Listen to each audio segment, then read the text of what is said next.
bukwe bwa Vestina hafatiwemo umurozi. Uyu murozi wafatiwemo yashakaga guhumanya ubukwe bwa Vestina, ndetse akimara gufatwa yasobanuye impamvu yashakaga kumuroga kandi bamusanganye n'ibyo yashakaga gukoresha. Mbere y'uko tuvuga icyatumye ashaka kuroga, reka tubanze duhere ku byo bamufatanye.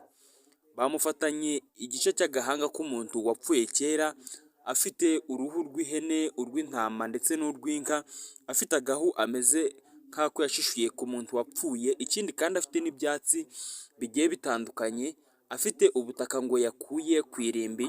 Ikindi kintu yari afite agafu wagira ngo ni ak'imyumbati ariko kajya gusamo ukuntu k'umukara, avuga ko ariko yari guhuhira mu byo bari buze gufata, ndetse bigahita bibajyamo bakamera nk'abantu basaze.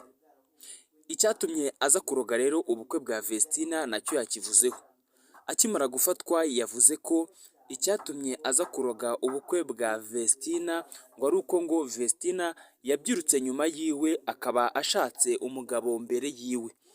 Ngo kandi ngo kuba ngo bamenyana, ngo Vestina nta kintu yigeze amufasha, ahubwo bari inshuti. Ngo Vestina abonye ubuzima buhindutse aramwihinduka, kandi barakuranye, ngo akazajya akora ibintu wagira ngo nta nubwo yigeze kumumenya, banahura rimwe na rimwe ngo Vestina ntanamuvugishe.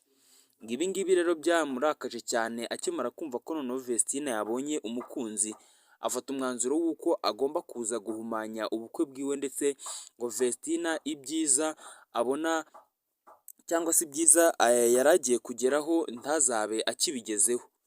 Gusa nk'uko nyine byahanuwe, ndetse no muri biriya birimo biravuga ngo nta wakoreye Imana uzikorera amaboko. Nuko rero muri uwo mujyo uwo murozi yafashwe ashyikirizwa ikigo gishinzwe ubugenzacyaha RIB. Nubwo amarozi batayemera, ariko we bamufatanye ibizibiti. Ngira ngo abanyarwanda twese twari tuzi ko Vestina uyu munsi ariho ari buze gukora ubukwe bwiwe na Idris. Ni imihango yo gusaba no gukwa hano mu gihugu cy'u Rwanda. Akaba ariyo mihango yabaye kuri iyi tariki ya 5 z'ukwa karindwi 2025, aho ubukwe bwabo buteganyije, ubukwe bwo gushyingirwa buteganyijwe ku itariki 17 z'ukwa 12 2025. Uyu nguyu Idris akimara kubona ibibereye muri buno bukwe nta kintu yatangaje, gusa byatunguye benshi kuba hari umuntu wifuzaga kuba yaroga Vestina. Ngira ngo hirya no hino mu gihugu cy'u Rwanda ibintu by'amarozi bikunda kuvugwa, ariko mu gihugu cyacu ntabwo bayemera. Gusa iyo bagufatanye ibizibiti bakabugufatana, ndetse binagaragara ko ari uburozi, ari ibintu bidasanzwe, baraguhana kandi bakagufunga imyaka myinshi. Reka ngushimire ko muri kino kiganiro ubwenge uri kumwe nanjye Isa, uri kuri Rwanda Rom TV. Ukore subscribe kugira ngo tujye tubona ibiganiro byinshi bigiye bitandukanye.